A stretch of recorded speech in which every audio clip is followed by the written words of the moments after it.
صرف ایک مثال دیتا ہوں کہ دیکھو صحابہ کو ہی مشکلات پیش آ گئی تھی. بخاری شریف میں امام بخاری جیسے بادشاہ حدیث اصح الاسانید کے امام، وہ حضرت عائشہ سے روایت کرتے ہیں پورے سند سے کہ ما دخل بیتی رسول اللہ صلی اللہ علیہ وسلم بعد ما صلی العصر الا صلی رکعتین. پیغمبر جب بھی میرے گھر آئے عصر کی نماز پڑھ کر تو 2 رکعت میرے گھر میں پڑھی. یہ روایت جب پھیل گئی تو صحابہ پریشان ہو گئے. صحابہ نے کہا ہمیں تو یہ معلوم ہے کہ عصر کے بعد اور فجر کے بعد نفل نہیں ہے، یہ کیا بات ہو رہی ہے؟ تو فیصلہ ہوا کہ ایک قاصد کو ام المومنین کی خدمت میں بھیجو. بخاری شریف میں ام المومنین کی خدمت میں آدمی آیا، دریافت کیا. انہوں نے کہا مجھے کچھ پتہ نہیں ہے، مجھے ام سلمہ نے کہا.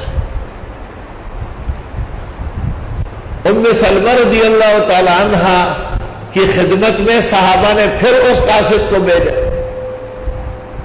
کہ آپ بتائیں.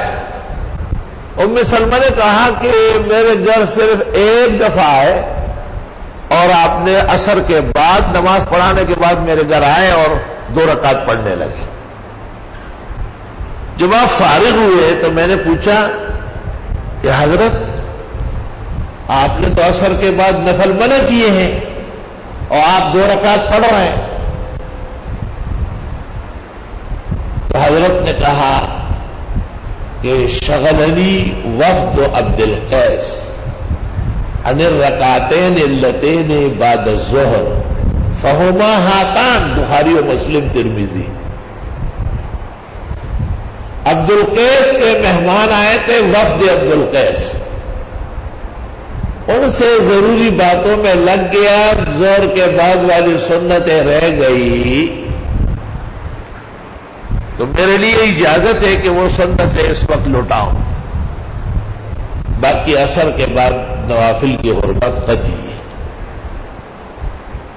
خود بخاری میں ہے، عبداللہ ابن عباس کہتے ہیں میں اور مجھ جیسے اور کئی لوگ حضرت عمر کے زمانے میں عصر کے بعد نفل پڑھنے والوں کی پٹائی کرتے تھے. کننا نضرب الناس، کیوں عصر کے بعد نفلیں پڑھتے ہیں؟ اس سے پتہ چلتا ہے کہ نفس سے اختلاف دلیل گنجائش نہیں ہے. کیا پر اختلاف کو بہانہ بناتے ہیں؟ اختلاف ناشی من دلیل اور اختلاف غیر ناشی من دلیل، اس کی کوئی حقیقت نہیں.